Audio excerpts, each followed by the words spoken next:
Welcome to this explainer. Today, we're looking at the digital authorization paradox, deconstructing petition compliance workflows. We're going straight past the surface-level user manuals to analyze the hidden logic and strict cause and effect mechanisms of digital petition filings. Let's dive right in. To hook right into the core of our analysis, let's look at a pretty fascinating systemic paradox. I mean, anyone who's ever dealt with bureaucratic software knows the absolute pain of being locked out, right? Imagine this. A legal assistant spends hours painstakingly doing the data entry for a complex worker petition, what's known as Form I-129. The data is absolutely perfect, yet when the company executive logs in to sign off, they're completely locked out.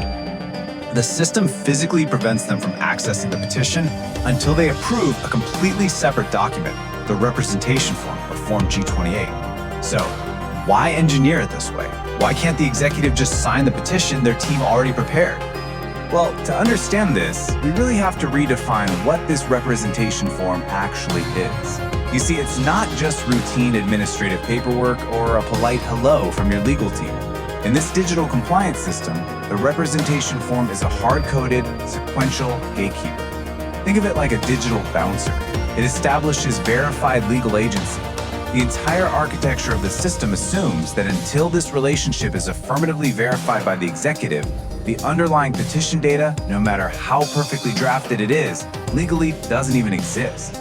And honestly, this brilliantly illustrates the underlying architecture of the whole system. It's all about a strict compartmentalization of roles. When expert analysis evaluates the system permissions across legal assistants, legal representatives, and company executives, we see a very deliberate hierarchy. The implicit assumption here is absolutely crucial. Data entry does not equal legal authority, and legal authority doesn't equal signatory execution. For instance, a legal assistant has the authority to draft, but absolutely zero authority to finalize. A legal representative can review and initiate, but they can't sign on behalf of the company. The executive holds that final execution power, but only after passing through the authorization gate set by the representative. It's literally a rigid digital system of checks and balances. This architecture creates what we call a strict division of digital labor. The system enforces these specific lockouts to isolate different types of risk. Legal assistants, they're limited entirely to petition drafting. In fact, they are systematically restricted from touching premium processing requests or representation forms. Furthermore, if an executive starts a draft on their own, the legal representative is completely locked out of accessing it. The software deliberately isolates the physical act of drafting from the legal act of representation. It's designed this way to ensure that no single actor can unilaterally push a petition through the system without the required cross-verification. So this reveals an exact mandatory workflow. We call it a hard-coded sequential dependency. Step 1. The legal representative must complete their review of the drafted petition, but they can't submit it. Step 2. The executive is notified and they absolutely must review and accept the representation form. Only then do we actually reach Step 3, where the system grants the executive access to digitally sign the actual worker petition and any premium processing requests. The big takeaway here is that Step 3 is mechanically and physically impossible within the software without the absolute completion of Step 2.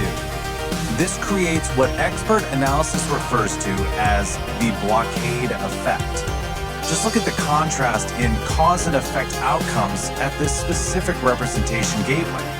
On one hand, if the executive clicks decline on the representation form, maybe just due to a simple error or misunderstanding, the software instantly deploys a digital blockade. The petition remains entirely inaccessible, and an alert is automatically fired back to the legal representative.